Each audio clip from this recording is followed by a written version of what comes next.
بسم اللہ الرحمن الرحیم۔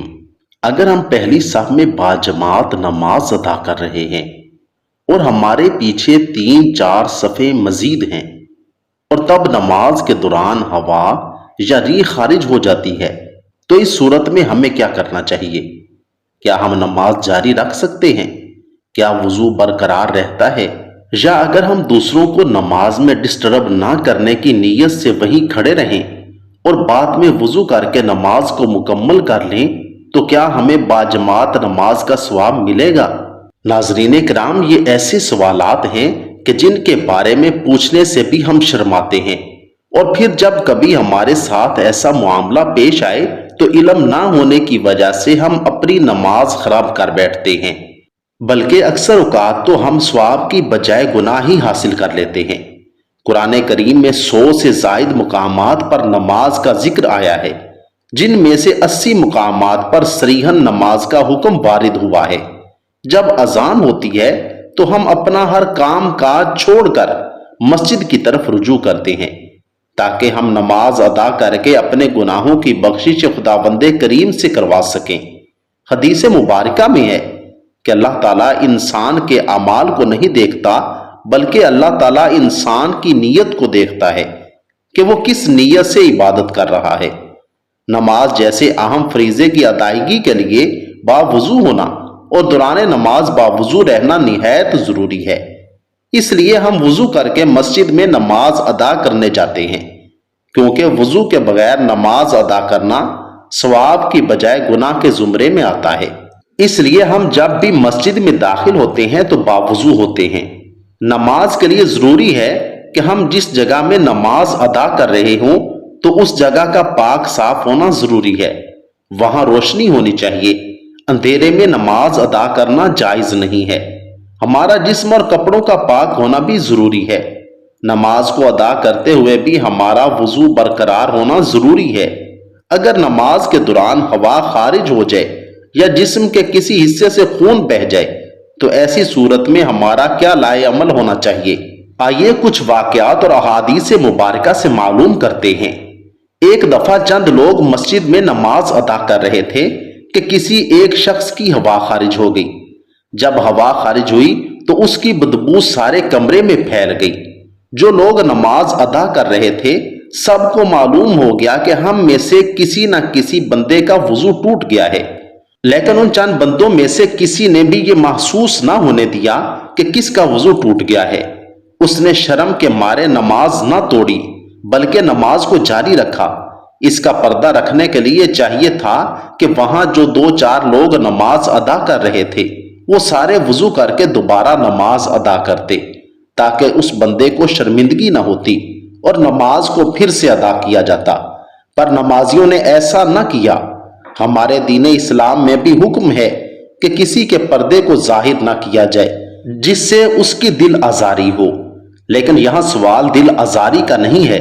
جیسا کہ حضرت علی بن طلق رضی اللہ تعالیٰ عنہ سے روایت ہے کہ حضور نبی کریم صلی اللہ علیہ وآلہ وسلم نے فرمایا، جب تم میں سے کسی کی نماز کے اندر ہوا خارج ہو جائے تو چھوڑ کر چلا جائے اور وضو کر کے دوبارہ نماز پڑھے۔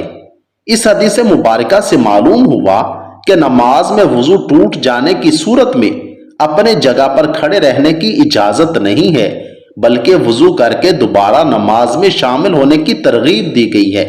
ایک اور روایت میں حضرت سیدہ عائشہ صدیقہ رضی اللہ تعالیٰ عنہ کا بیان ہے کہ حضور نبی کریم صلی اللہ علیہ وآلہ وسلم نے ارشاد فرمایا، جسے نماز میں نقصیر یا مزی آ جائے وہ لوٹ کر وضو کرے اور جہاں نماز کو چھوڑا تھا وہیں سے شروع کر دے، لیکن اس درمیان میں کلام نہ کرے۔ اور حضرت عائشہ صدیقہ رضی اللہ تعالیٰ عنہ سے ہی مروی ایک حدیث مبارکہ میں دوران نماز وضو ٹوٹ جانے کی صورت میں صفوں سے نکل کر جانے کے بارے میں بتایا گیا ہے۔ نبی اکرم صلی اللہ علیہ وآلہ وسلم نے ارشاد فرمایا، اگر کوئی نماز میں بے وضو ہو جائے تو وہ ناک کو پکڑ کر علیحدہ ہو جائے۔ حدیث سے واضح ہے کہ اگر کوئی مسلمان بھائی باجماعت نماز ادا کر رہا ہے تو اس کی ہوا خارج ہو جائے تو اسے چاہیے کہ وہ پہلی صف میں کھڑا ہو یا دوسری صف میں، اس کو چاہیے کہ نمازیوں سے الگ ہو جائے تاکہ اس کی بدبو سے دوسرے نمازی تنگ نہ ہو۔ وہ دوبارہ وضو کر کے جماعت میں شامل ہو جائے، اور اگر کوئی رکعت رہ جائے تو اسے بعد میں مکمل کر لے۔ بعض اوقات نماز میں وہم سا ہونے لگتا ہے کہ اس کی ہوا خارج ہوئی ہے، حالانکہ کچھ بھی خارج نہیں ہوتا۔ یہ شیطانی وسوسہ ہوتا ہے جو انسان کی نماز خراب کرنے اور اس میں عدم خشوع کے لیے پیدا کرتا ہے۔ اس لیے نمازی کو اس وقت تک نماز نہیں چھوڑنی چاہیے جب تک اسے ہوا خارج ہونے کا یقین نہ ہو جائے۔ حضرت عباد بن تمیم رضی اللہ تعالیٰ عنہ اپنے چچا سے بیان کرتے ہیں کہ ایک شخص نے نبی کریم صلی اللہ علیہ وآلہ وسلم کے سامنے شکایت کی کہ اسے نماز میں خیال سا آتا ہے کہ اس کی ہوا خارج ہوئی ہے، تو رسول اللہ صلی اللہ علیہ وآلہ وسلم نے فرمایا وہ نماز سے اس وقت تک نہ نکلے یا نماز اس وقت تک مت توڑے جب تک وہ ہوا خارج ہونے کی آواز نہ سنے یا اس کی بدبو نہ پائے۔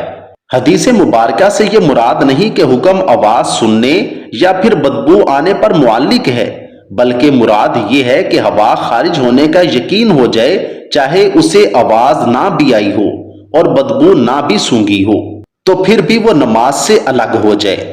دین اسلام میں یہ حکم کسی جگہ بھی موجود نہیں ہے کہ اگر نماز کے دوران آپ کی ہوا خارج ہو جائے تو آپ اپنی نماز کو جاری رکھیں۔ اگر آپ ایسا کرتے ہیں تو آپ ثواب کی بجائے گناہ کو حاصل کر رہے ہوتے ہیں۔ نبی کریم صلی اللہ علیہ وآلہ وسلم کی حدیث پاک سے ظاہر ہے کہ اگر نماز کے دوران آپ کی ہوا خارج ہو جائے لیکن آپ شرم کے مارے کسی کو یہ ظاہر نہیں ہونے دینا چاہتے تو ایسی حالت میں اپنے ناک پر ہاتھ رکھ کر نمازیوں سے پیچھے ہو جائیں کہ میری ناک سے خون بہہ رہا ہے۔ دوسرے سب یہ سمجھیں گے کہ اس کے خون بہنے سے وضو ٹوٹ گیا ہے، اس لیے یہ دوبارہ وضو کر کے نماز ادا کرے گا۔ اس سے اس بندے کی بھی عزت رہ جائے گی اور نماز بھی ادا ہو جائے گی۔ میرے پیارے پیارے بھائیوں، ناک سے خون بہنے، ہوا خارج ہونے، قے آنے، یہ سب صورتوں میں وضو ٹوٹ جاتا ہے۔ اگر ایسا ہو تو نمازی کو دوبارہ سے وضو کر کے جماعت کے ساتھ ملنا چاہیے، جو رکعت باقی رہ جائے اس کو بعد میں ادا کرنا چاہیے۔ کچھ لوگوں کو یہ بیماری ہوتی ہے کہ ان کی بار بار ہوا خارج ہوتی ہے، ان کے ناک یا جسم کے کسی حصے سے خون بہتا رہتا ہے، شوگر کی وجہ سے پیشاب کے قطرے مسلسل گرتے رہتے ہیں، تو ان لوگوں کے لیے حکم یہ ہے کہ وہ ہر نماز سے پہلے وضو کر کے نماز ادا کریں۔ اگر ابھی وضو کیا ہی ہے اور نماز کے لیے کھڑا نہیں ہوا تو اس کی ہوا خارج ہو گئی یا اس کو قے آ گئی تو وہ پھر دوبارہ سے وضو کر کے نماز کے ساتھ کھڑا ہو جائے، اور اگر وہ ایسا نہیں کرتا تو اس کی نماز قبول نہیں ہوگی۔ اور یہ بھی یاد رہے کہ اگر اخراج ریح کا تقاضا ہو تو ریح کو بامشقت روک کر نماز مکمل کرنا مکروہ تحریمی ہے۔ البتہ اگر نماز قضا ہو رہی ہو تو نماز قضا کرنے کے بجائے ریح کو قابو کر کے نماز مکمل کرنا بہتر ہے۔ اللہ کریم سے دعا ہے کہ وہ ہمیں 5 وقت نماز باجماعت اہتمام کے ساتھ باوضو ادا کرنے کی توفیق عطا فرمائے۔ اے اللہ کریم، اس پیغام کو دیکھنے سننے والے ہر فرد کی غلطیوں کوتاہیوں کو معاف فرما کر ہم سب کو نبی کریم صلی اللہ علیہ وآلہ وسلم سے بے حد محبت اور ان کا دیدار نصیب فرما دے۔ آمین ثم آمین۔